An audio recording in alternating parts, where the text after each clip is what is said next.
I'm going to make a quick video. Well, I hope it's quick. Changing these fuel filters on this 550. Part number FD4615.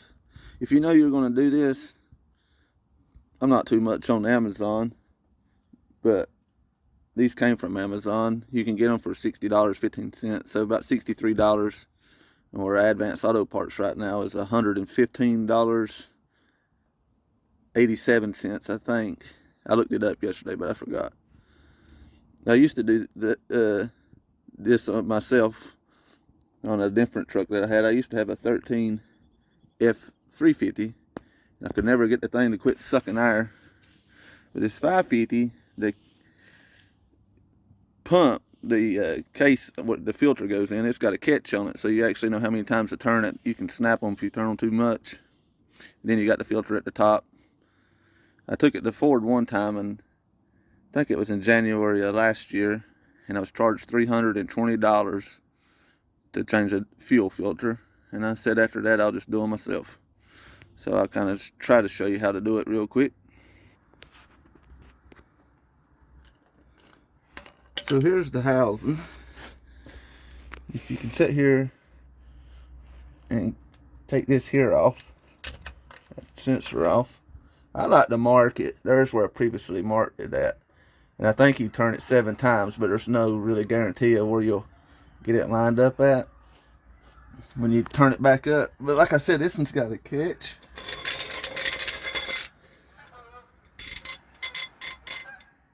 I got 1.25 inch ratchet.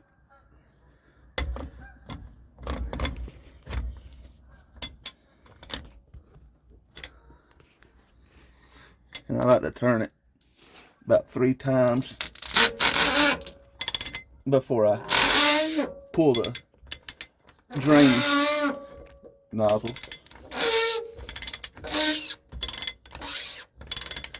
They say if you do it with the drain nozzle first that you'll suck all the diesel out of the tank. It'll sit there and siphon. I never had it happen.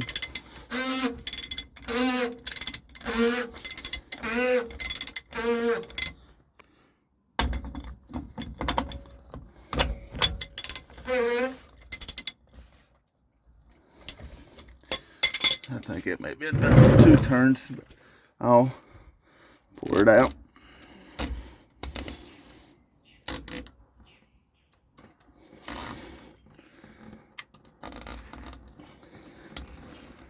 We'll let this drain real quick, and I'll be back. So I'm going to finish turning this by hand. And like I said, my truck's hesitating, but it's only hesitating when I go to 2 different truck stops that's within a mile from each other. I don't know if it's because they're getting their diesel from the same place or what.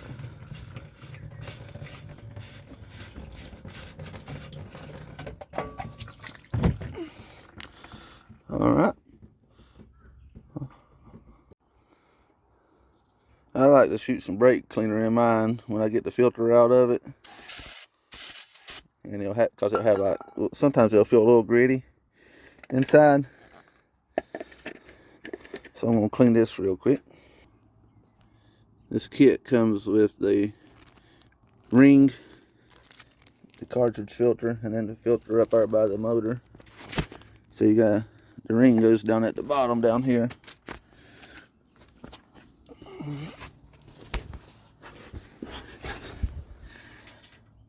You can see it right there. And I always use one of these pointed tools if I can get up under it.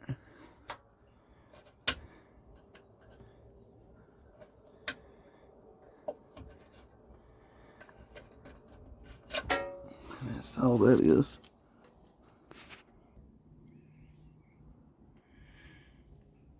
Here's the new ring. Seal, whatever. And it'll basically just about roll up there. I'm holding this phone, so let's see here. And you put the phone down to get it on. And you'll just push it, and it sets in a little slot up there. You just gotta make sure all the way around it thing's slotted. I've read where people put grease on those to help seal it, but I never have. And that might be one problem. I always have a hard time getting this thing cranked back. Now I'll show you how the filter sets in the cartridge. So this cartridge filter goes in this canister, whatever you want to call it. It sits in here. It's very easy to get it crooked. I think I've got one crooked once before. And see how it's got a lip on the end there, and it just fastens down in it.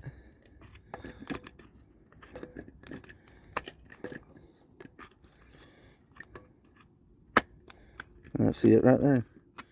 I'm sorry, but that's it. And then you'll just go back and twist it back up.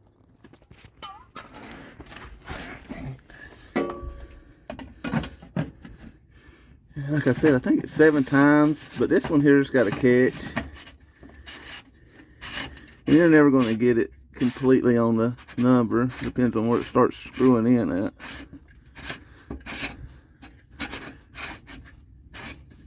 But you can break these. I carry an extra one that I had to buy from my other truck. See right there, it's just caught right there. And I'll just, let me tighten it up real quick and I'll show you. See, this one's got the catch. Watch this.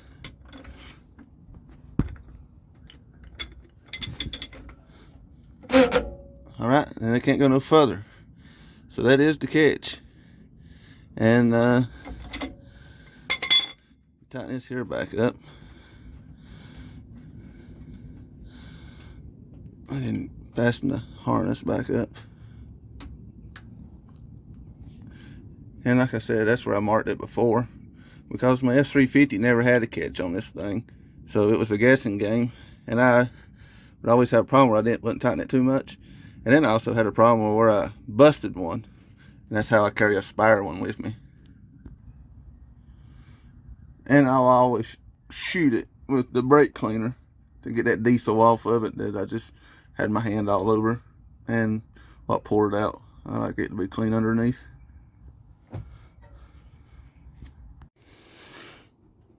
The other filter on this 6.7 is right here's the right headlight. Then you got your battery. If you just walk back right here, it sets right here. And sometimes these things are a hassle. You're just supposed to pinch those together. Then you're supposed to pull down on this one somehow. So I'm going to undo them. It's going to take both my hands. And then I'll show you before I put the other one in. So on this one, that goes right here, I just took a flat head and push in right here. And on the back side, I just take my finger and push in, and then you pull it. And on this one, it's got these blue clips. If you'll take these clips and pull them this way towards you while you're pushing down at the same time, it'll release that clip and it loosens that filter. Then you just twist it and lift.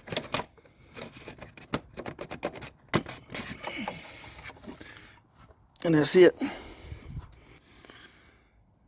This is the new filter, and it's got that catch on it. So you slide it down.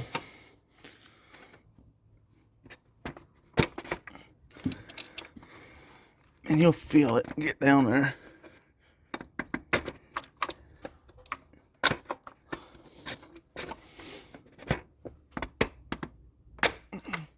There, it's locked. And then you just put these here back on. Well,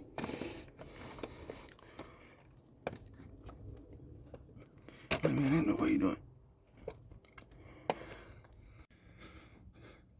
So I got the new filter placed down. I just ain't locked it yet. There, it's locked right there. Then you'll try to put these here back on. Well,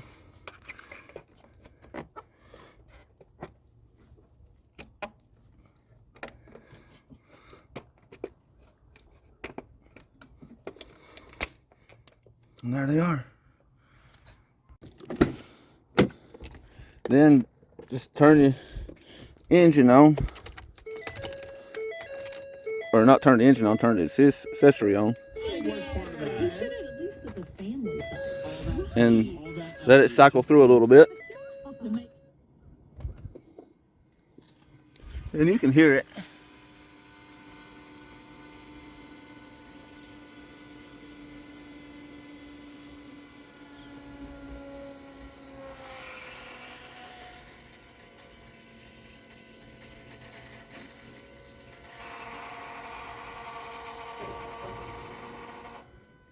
And I think it'll do that for 30-35 seconds. Sync has connected to your phone And reminding you that I just do it 2 or 3 times. We'll see if it cranks. So it did turn on. I usually have a hard time getting it quit sucking there. You'll see a lot of YouTube videos where they'll say leave these hoses up here under the motor, like to connect one and not connect the other. But all that does is suck air. So if it doesn't crank up after you cycle 3 or 4 times, you're sucking air more likely down here at the canister under the bottom. So, but if it's sucking air, as soon as you put a trailer on it, even after it cranks, it's going to show a limp mode code, and it's going to put you on the side of the road. So you've got to make sure it's not sucking air at all. And you'll be able to tell it's sucking air because the noise of the pump. It'll be like a noise, it'll sound like the pump's going out. If you ever have like a dirty filter, it'll also make the same noise. It's like just a winding. And now I have drove from Myrtle Beach to Nashville and back on a dirty filter and changed it as soon as I got home. But this here took about 20 minutes to do. And if you don't mind getting your hands dirty, you'll save yourself probably around between $250 to $300 doing it yourself. But this is how I stay on the road doing it myself.